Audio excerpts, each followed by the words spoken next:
महोदय, मैं आपको हृदय से धन्यवाद देना चाहता हूं। सबसे पहले मैं माननीय मंत्री महोदय जी, मैं आपको शिक्षक जो सरकारी स्कूल में शिक्षक हैं उनमें और प्राइवेट स्कूल में शिक्षक हैं, उनकी दोनों की गुणवत्ता, आपसे मेरा आग्रह है कि शिक्षक की गुणवत्ता को जब तक आप समय समय पर 3 साल, 2 साल, 4 साल, 6 साल के अंदर 3 पीरियड के अंदर उसका एग्जामिनेशन या उसकी ट्रेनिंग पीरियड को आप नहीं लेंगे तो सरकारी स्कूल के जो बच्चे हैं वो बेहतर भविष्य उनकी सुरक्षित नहीं होगी। तीसरी चीज, जितना सरकारी स्कूल में और कॉलेजेस में बच्चे हैं 400, 800, 600, 700, क्लास इतने कम हैं। 8 क्लास है, 9 रूम है, 8 रूम है, 7 रूम है, और स्थिति यह है स्कूल और कॉलेज में कि 20% बच्ची के लिए मात्र शौचालय बना हुआ है। पानी कहीं भी सरकारी स्कूल में। सदस्य, आप 6 बार मेंबर पार्लियामेंट हो ना? जी जी, 6 टाइम है ना। अब स्कूल का क्लासरूम तो उसका राज्य देखेगा, केंद्र देखेगा? नहीं, मैं वो नहीं कह रहा हूँ। मैं केंद्र पर आरोप नहीं लगा रहा हूँ अध्यक्ष महोदय, नहीं लगा रहा हूँ।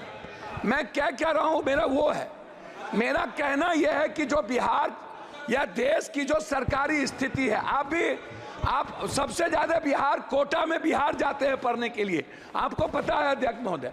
और कोटा में अगले साल लगभग 600 से 700 बच्चे किस तरह डिप्रेस के चलते आत्महत्या किए हैं, आपसे कोई चीज छुपी नहीं है। और आप वहां गार्जियन बन के, हमने कई बार सारे संस्थाओं के चेयरमैन से मैंने बातचीत की है, डिप्रेस में चले जाते हैं। मेरा सबमिशन इस बात को लेकर के है कि बिहार के बंटवारे के बाद ना तो एक नेतरहाट खुली, ना तो सैनिक स्कूल खुला, ना ही केंद्रीय विश्वविद्यालय को तवज्जो मिली, ना जमीन मिली, ना नवोदय विद्यालय पर फोकस किया गया, ना सेंट्रल स्कूल पर फोकस किया गया, ना पंचायत में कस्तूरबा गांधी पर फोकस किया गया। बच्ची के लिए कोई सुविधा नहीं। हम लोगों ने केंद्रीय विश्वविद्यालय का मांग किया था पटना यूनिवर्सिटी को लेके। एक केंद्रीय विश्वविद्यालय भारत सरकार के द्वारा मोतिहारी में खुली, जिसका इतना अनैतिक है। शिक्षा मंत्री महोदय, मैं चाहूंगा कि हर परिस्थिति में वहां के जो विश्वविद्यालय के वीसी है उनकी पूरी कदाचार की जांच जो मोतिहारी है उस पर, और पटना केंद्रीय विश्वविद्यालय को बनाने का मेरा आपसे आग्रह हो। एक पूर्णिया कोसी सीमांचल का पूरा दूसरा उपराजधानी, मैं पॉइंट पर दूसरी उपराजधानी है मेरा, मैं 2 मिनट में खत्म कर दूंगा अध्यक्ष महोदय, थोड़ा सा। दूसरी उपराजधानी है, क्या आप केंद्रीय विश्वविद्यालय बनाने के लिए पूर्णिया कॉलेज को आप देखे हैं? दूसरा चीज है डीएलएड और बीएड। लगभग सरकारी कॉलेज में डीएलएड और बीएड को आपको खोलना चाहिए, क्योंकि शिक्षक को बढ़ाने की जरूरत है।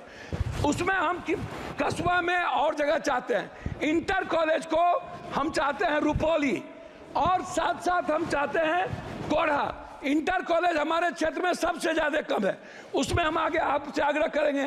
आंगनबाड़ी पर आपसे आग्रह यह है कि आंगनबाड़ी के बारे में एक सोच बन गई है कि यहाँ अत्यंत पिछड़ा दलित आदिवासी खिचड़ी खाएंगे, आगे वो चले जाएंगे। आंगनबाड़ी की सेविका की ना तो उसका क्वालिटी है, ना कोई क्वांटिटी है, ना उनकी तनख्वाह बढ़ती है, और ना ही बच्चों को आने का कोई सुविधा है।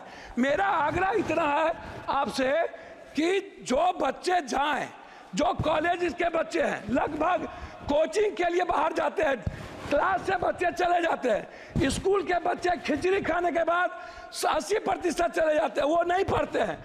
कॉलेज के बच्चे नहीं पढ़ते हैं, वो कोचिंग में चले जाते हैं।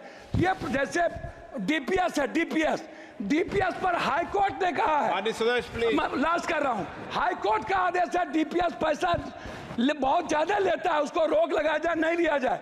डीपीएस के जो संस्थापक हैं वो लगातार गलत कर रहे हैं।